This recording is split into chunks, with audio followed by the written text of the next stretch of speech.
I would love for you to go back and talk a little more, if you would, about the ladies in the church abused me with when I told them that I was abused. Because I'm not sure that these folks know what that would look like or what that looked like. And that was a very educational moment for me to hear you talk about that. So, yeah. Yeah, why don't you kick us off? We'll start with, go revisit that story about you told the women's church group during a Bible study that you were being abused.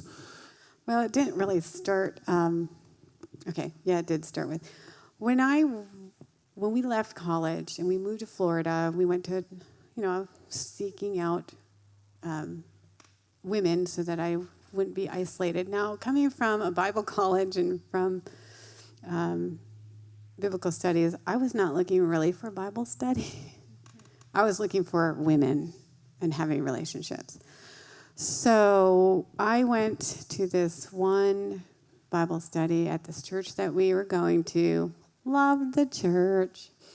Loved the life group that we were going to. So we'd already connected to the life group and the church. The music was the way we wanted. The study was expository, verse by verse. I can't say that right all the time. So we had that. So I went to the women's Bible study.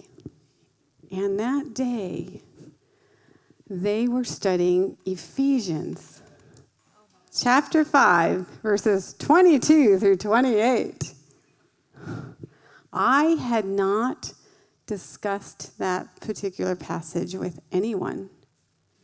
That was my passage that caused me the most turmoil in my marriage. And I abused myself with it because I couldn't be the wife that I needed to be. It also was, him and I, we totally agreed about our roles. We were, I was going to be the submissive wife. He's the head of the house. We were the picture of the headship submission model. That's what we believed when we married. And so when we had domestic violence, that was a shock because we thought we would, if we did it right, if we did it just like that, we would have a successful marriage, and that did not happen. So when I would read the scriptures, I interpreted the scriptures according to what we were taught, what we believed, what we visioned our marriage on. So then when I went to this, years later, went to this Bible study, they were teaching on it, and I had not heard it for a long time. When I finished my college degree, we never talked about that verse. I never talked about that passage with anyone. And how they were teaching it was more extreme headship submission than what I even believed myself. So it was so shocking emotionally to me that at the end, there's like 25 women. And women, we do this to each other, just saying. 25 women, I made a comment because I'm strong-willed. I made a comment and I said, I don't get this. I don't even remember what I said. I think I just, at the end, reacted to something. And I had 25 women converging on me, trying to help me figure it out.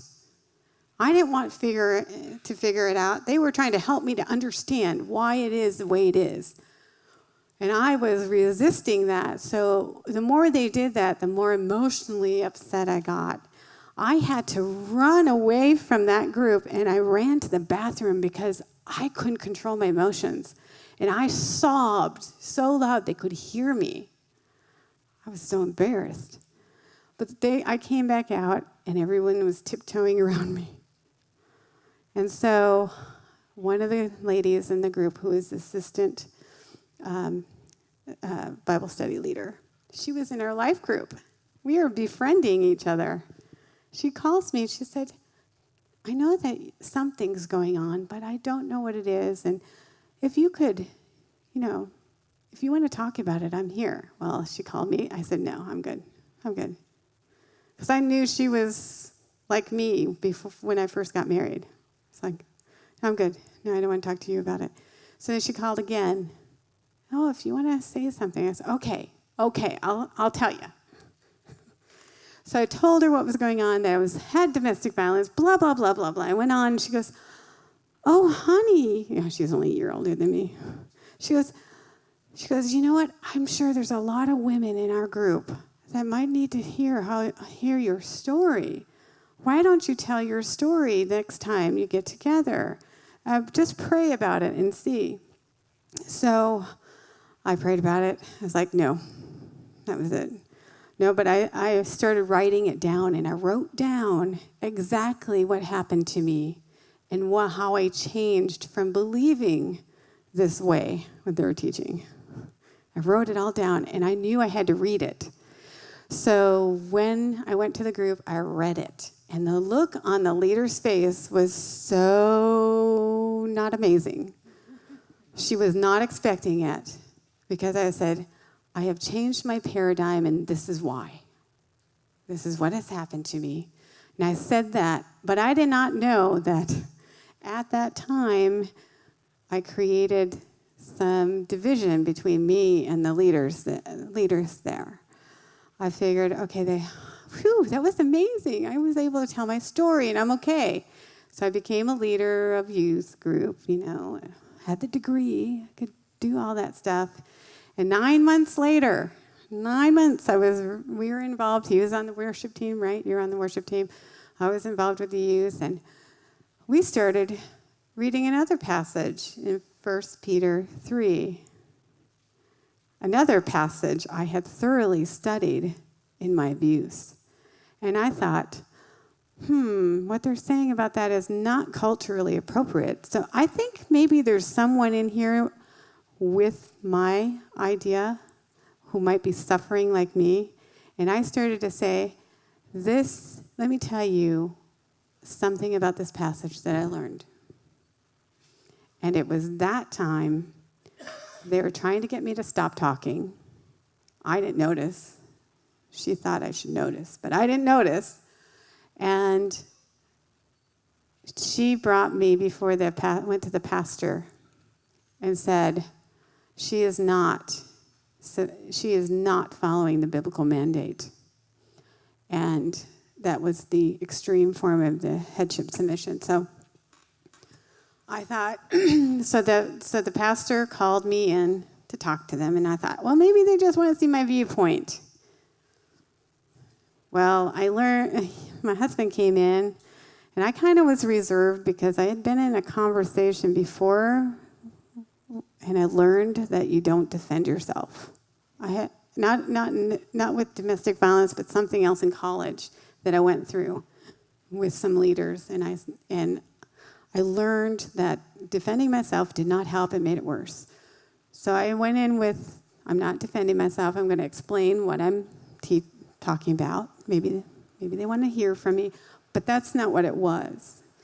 The pastor took the time the youth pastor was there. The pastor was there. The women's leader, Bible study leader was there. And my friend from the life group, who I told to begin with, was there. That was so painful to see her there, and my husband. And they proceeded to chide me and accuse me and tell me how horrible it is that I, supposedly a mature Christian, would get so deceived to think that this is not how a family is supposed to be run, that I was out of order and I needed to get back into order with my husband. And so he used a scripture that was completely opposite, which is kind of funny today because it says that was it Philippians or Ephesians? Ephesians 4, I think, where it says, you're tossed to and fro. No, it was Philippians. Tossed to and fro by every wind of doctrine.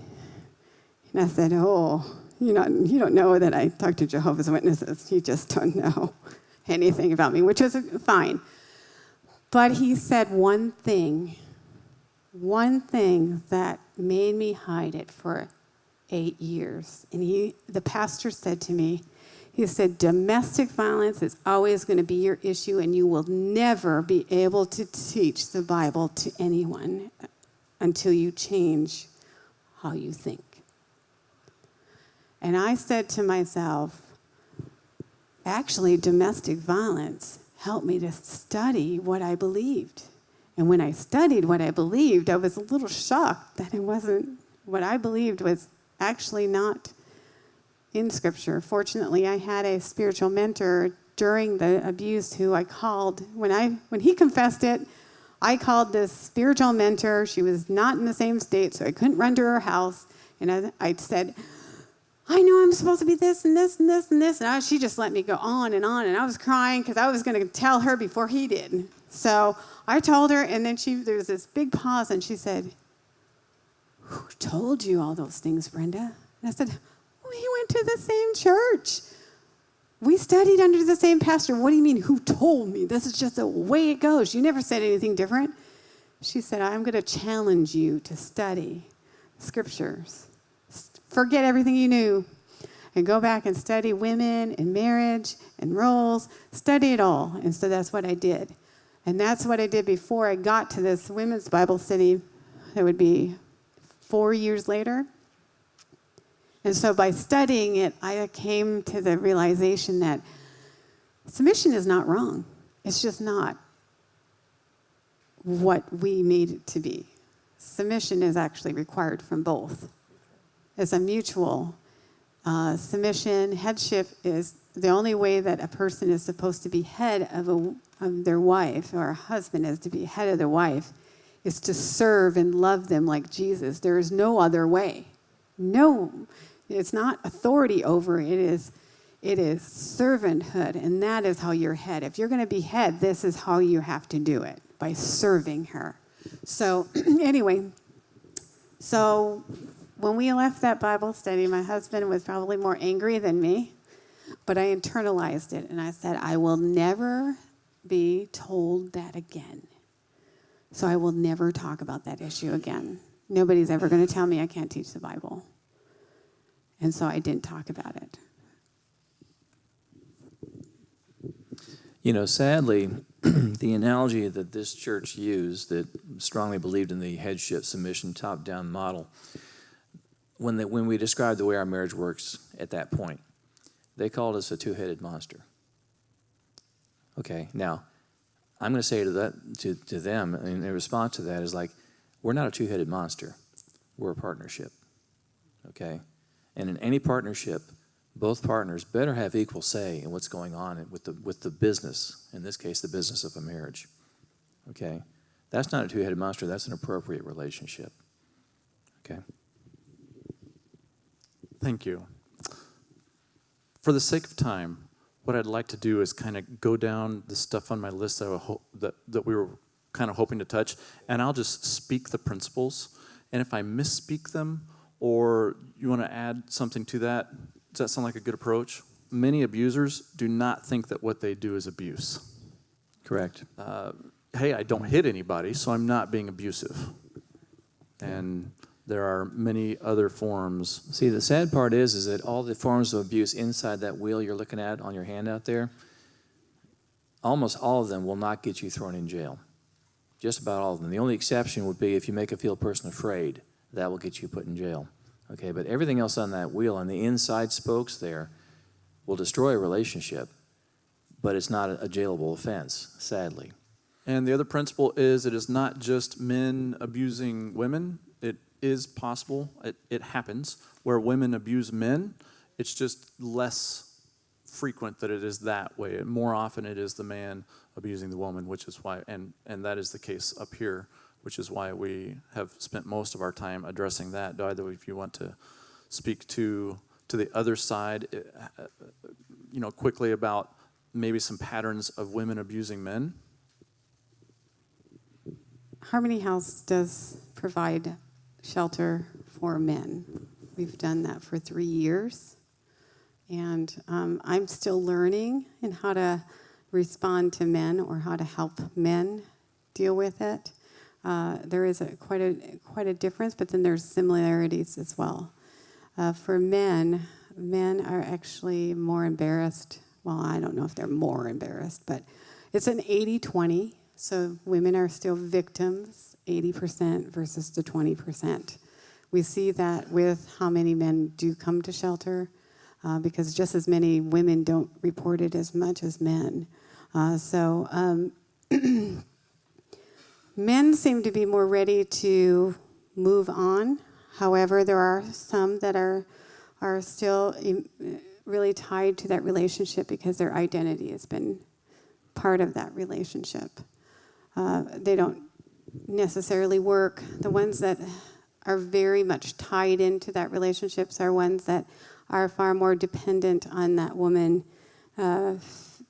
financially, emotionally, or like educationally. Like we've had some very educated women, and some men come in and they're used as their boy toy or something, that kind of thing. So you have that. How do we help men? Men actually, so sad. One man called me one time, and he was in his 60s. And he said, "I so much love my wife. Is she being abusive to me?" And then he would describe it. She was so mean to him. And I had to tell him, yes, that is domestic violence. And then he said, "But I love her so much. I want to serve her." And she's so mean to him. I spent about a half an hour on the phone with this one man trying to convince him that, yes, he's in domestic violence. It's much harder to point out to a man how he is in domestic violence. A lot of times men also, they seem to be able to get themselves on their feet unless they have legalities. If they have legalities, like they have criminal records, things like that, then they are more dependent on women, and so that gets them into abuse. So if they've been in prison, and that's why some men will write women in prison to have a place to go because they won't be able to get a job, things like that. Sometimes they get caught up in domestic violence. A lot of it's drugs as well, so I don't know what else. Thank you. A common pattern that I've read and experienced is many abusers cannot tolerate somebody abusing their abusee. So, for instance, the husband will not allow the children or the grandchildren to speak in any disrespectful way to a spouse, because that right's kind of reserved for himself. He won't say that to himself, but, right? Is that a common pattern? Never mind. No. Okay, moving along. No, it's not really a common pattern. It's actually the opposite. Really? A lot of times they will have the victim be victimized by their own children because the abuser will make them say certain things too. There was a true story of a woman who the husband was abusing her and making his teenage son film the abuse while it was going on. True story. She spoke here in Springfield. Brenda got to hear her speak. Yeah, she spoke at the Stop the Violence conference. It's every year. And she is the only one who's got a prison sentence for her abuser. They had to film the abuse and participate in the abuse. That is not, the film is not what got him convicted. They were going to let him go. What got him convicted for 45 years was that her coworker started writing on a calendar every time she came to work with some kind of injury or emotional trauma. She would write down each day that she would come. And so this coworker became a support where the victim could talk to her. Nothing, didn't force her to do anything, but just wrote it down. And when that was presented in court, it became a pattern, not just a one-time video. And so that's how you can help victims. You can actually be a support to them, even if they don't know how much of a support. Listening, documenting. That's a great segue. So let's just keep talking about how you help somebody who is being abused. So document, just notice, be a support. And if somebody comes to you and says, I am being abused, reassure that person. There is nothing that you are doing that is causing this abuse. How can I help you? Did I learn that correctly? You did. Okay. Yes. Okay. They need to know, because most victims think it's their fault. So they need to know that nothing that they're doing is causing that abuse. And how can I help you get and stay safe? So just supporting that person in his or her decision makings. And also, here are some resources. So keep these resources at hand. Harmony House's number, Dove. Any other resources you would recommend? Well, Harmony House has a resource that most people don't know of, and that is an outreach case managers. Outreach actually gives support to victims who don't want to leave their situation, that actually don't want to come to uproot themselves and come to Harmony House. These case managers will meet them where they're at in their own situation and help them navigate through that. And I would also say, too, if somebody is brave enough to come to you and say, I'm being abused, believe them, okay? The guy who wrote this manual for Hit No More, sharing his own story, he said, Kirk, guys, I was the quintessential good neighbor. He says, everybody in my block loved me. I always did everything for people around me. They thought I was the greatest guy in the block. That way, if my wife stepped forward and said, he's abusing me, they would say, you're nuts. Okay, he can't be. He's a great guy. How could he be abusing you? Not possible. So just be aware that men who are abusive are also very manipulative. They keep their abuse behind closed doors. It's very calculated. They're not going to abuse their spouse or their intimate partner out in public where people can see it. Okay? And they're typically, if they're going to strike her, they're typically not going to hit her in a place where it shows, usually. Anyhow. So Bancroft wrote a book, Why Does He Do That? And in that book, Bancroft says that it's pretty rare for an abuser to change. And they have to, you actually spoke to many of the things. They have to be showing a really determined effort to change and to keep the other person safe. Otherwise, protect yourself from them.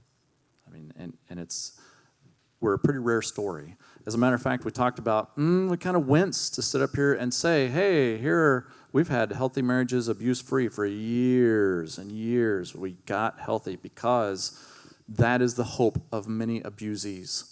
If I will just stick it out, then my marriage will become healthy. And that is a very minuscule percentage chance. That's a prevalent attitude in this field, sadly. And I say sadly because the man who wrote this book, the man who now facilitates this program, myself and others who have teaching this program, we're all former abusers, okay? Like I said earlier, I get a front row seat to see God change people's hearts. I see guys come through this program, and God does change them. Okay, I do see men change. And I bump into these guys once in a while out there. There's one guy I'm thinking of in particular. I saw him 6 months ago at the Incredible Pizza, ran into him. Just sitting in the back of the class, all 12 weeks or however long he was there, 26 weeks I think it was with him. And never interacted, never said a word. Just sat there, listened, and went home. And that was it, okay? Saw him in Incredible Pizza, struck up a conversation, said, how you doing? He says, really good. He says, thank you. We're not as unusual. I would like people like Bancroft, I wish he would be part of our program for a year, just so he could see what's going on and how men are able to change. That philosophy basically says there is no God, as far as I'm concerned. Because God can change anybody. He can change any heart. He can change any problem. Okay, he can deliver anybody from anything. His arm is not shortened that he cannot save. So that's how I would respond to Bancroft. I work in a totally different environment where I see victims or survivors. We actually call them survivors. I don't call myself a survivor. I call myself an overcomer because I've overcome it and nobody can really see that I've been abused. So I work with survivors that for a long time it was really hard to tell my story because I didn't want to give them false hope. I didn't want to say, hey, this is my story, and then them go and do it and trust quicker. So I started to develop some words that would help them. And I said, do not trust too quickly, because that's what women tend to do. They look for that one hope and then hang on to that. And then I also say, if a person doesn't change, it's not because they can't, it's because they won't. And if somebody doesn't want to do the changing, it's because it's a lot of work and they won't do it. So if the person is not changed, if the person is still behaving the way they are, they're not changing.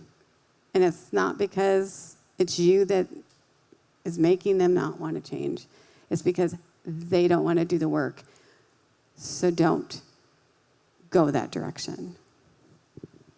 When I teach the guys in class, one of the things I share with them is the material that was presented to me and the mirror that got put in my face was probably one of the most painful things I've ever been through emotionally. But I tell the guys, it was a necessary pain, guys. Do not run from that pain, okay? You're going to see yourself, you get, the good, the bad, and the very ugly. But don't run from it. You've got to face it. You've got to work through it. The only way to get out of it is to go through it, okay? So do not run from it. It's a necessary pain. Embrace it. You're not going to change unless you do.